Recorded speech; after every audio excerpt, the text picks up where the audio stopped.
This is the OldPreMeds podcast, session number 74.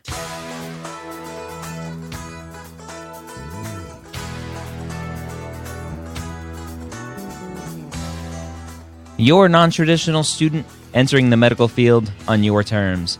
You may have had some hiccups along the way, but now you're ready to change course and go back and serve others as a physician. This podcast is here to help answer your questions and help educate you on your non-traditional journey to becoming a physician. Now, welcome to the OldPreMeds podcast. My name is Dr. Ryan Gray, and I'm your host for this episode, as well as pretty much every other episode and many other podcasts, which you can find at the MedEd Media Network at mededmedia.com. All right, so today's question, taken directly from the oldpremeds.org forums, is an interesting question, and it sounds like somebody who is getting very, very nervous about applying and getting some cold feet. So let's go and jump into this question from halfway to 50. Now they said, hello, I am 2 years out of college with the hopes that I would have applied to medical school this last cycle, the 2016 cycle, to start in 2017. However, when the time came to send out my primary, I couldn't bring myself to do it. With a very low cumulative GPA of 3.05 and a science GPA of 3.25, a 502 MCAT, and very, very few extracurriculars, I decided to wait a year and better my application. A year has come and gone, and yet I still feel hesitant to apply. I have been working a job as an emergency room technician, volunteering in a hospital, and again preparing to take the MCAT. Even if I get an outstanding score on the MCAT, I feel that it will not be enough to get me in. What is your advice? Do I apply anyways, or do I spend another year in limbo and get a master's or post-bacc while gaining more ECs? So ECs, extracurriculars, just to explain that for you. All right, so here's an interesting question. This student is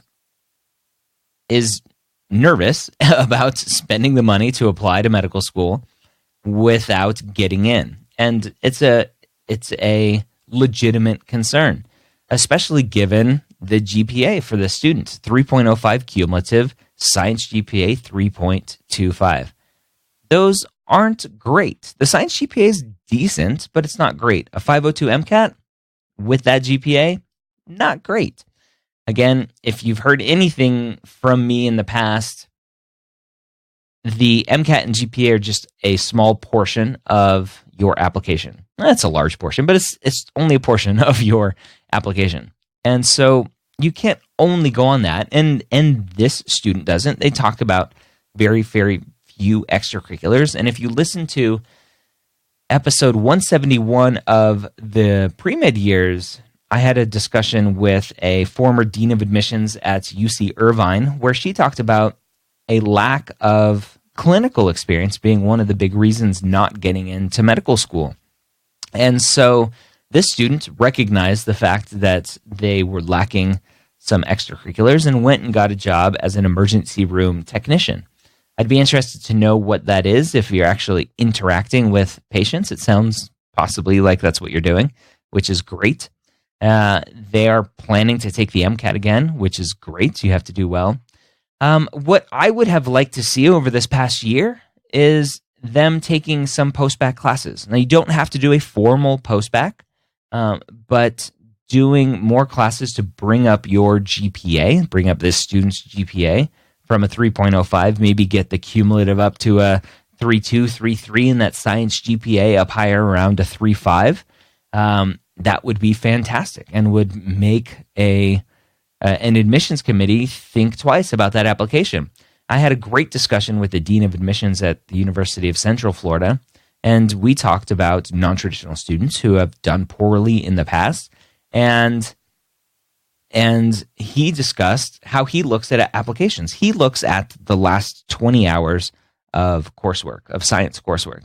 And if you've done well in those last 20 hours, his assumption is that you'll do fine in medical school. And so this student that posted didn't give any trends on their grades. Maybe they went from a 1.5 to a 4.0 and had an amazing upward trend, but their GPA is still lower total, their cumulative and science GPA. So there's a lot more information that would be helpful here, but I would say if you are able to take the MCAT, get a great score, apply. What's the worst that's going to happen? They're going to tell you no, and you're going to assume that the GPA is what's holding you back. Start taking some classes. You can do that now and get ready to apply again. Or the safer bet, a lot of students don't like to be classified as a reapplicant. It's usually an unfounded fear. Being a reapplicant doesn't hurt you, but you can, just on the safe side, continue working as an EMT in the hospital, an emergency room technician, and take classes and improve your GPA. Take the MCAT, do well on it, and apply next year. So there are some options for you. I hope that was helpful. There are so many variables that go into a good medical school application that it can get overwhelming. And what happened to this student is a common thing where you get shy about pulling the trigger, and you don't apply because you're like, I'm not good enough. And then a year goes by and you didn't really do much to adjust that. And so you're still not good enough. And then there's just this cascading problem of never being good enough. And so take those next steps, figure out where you need to go and pull the trigger, take some classes, do whatever you need to do to improve that MCAT score. And hopefully you'll put together a successful application. Obviously, personal statement, extracurriculars, secondary essays, interview prep, those all go into a great medical school application. So hopefully that was helpful. If you have a question that you would like answered here on the Old Pre-Meds podcast, go to oldpremeds.org, sign up for an account. It's free. Have I mentioned that? It's free. And leave a question. It's a great collaborative community there. My pre-med year's motto is collaboration, not competition. Obviously, I want that here for the Old Pre-Meds podcast as well.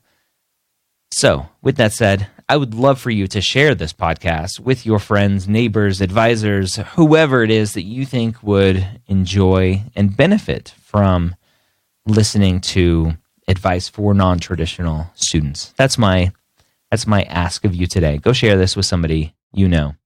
And don't forget to come check us out next week here at the Old Pre-Meds podcast.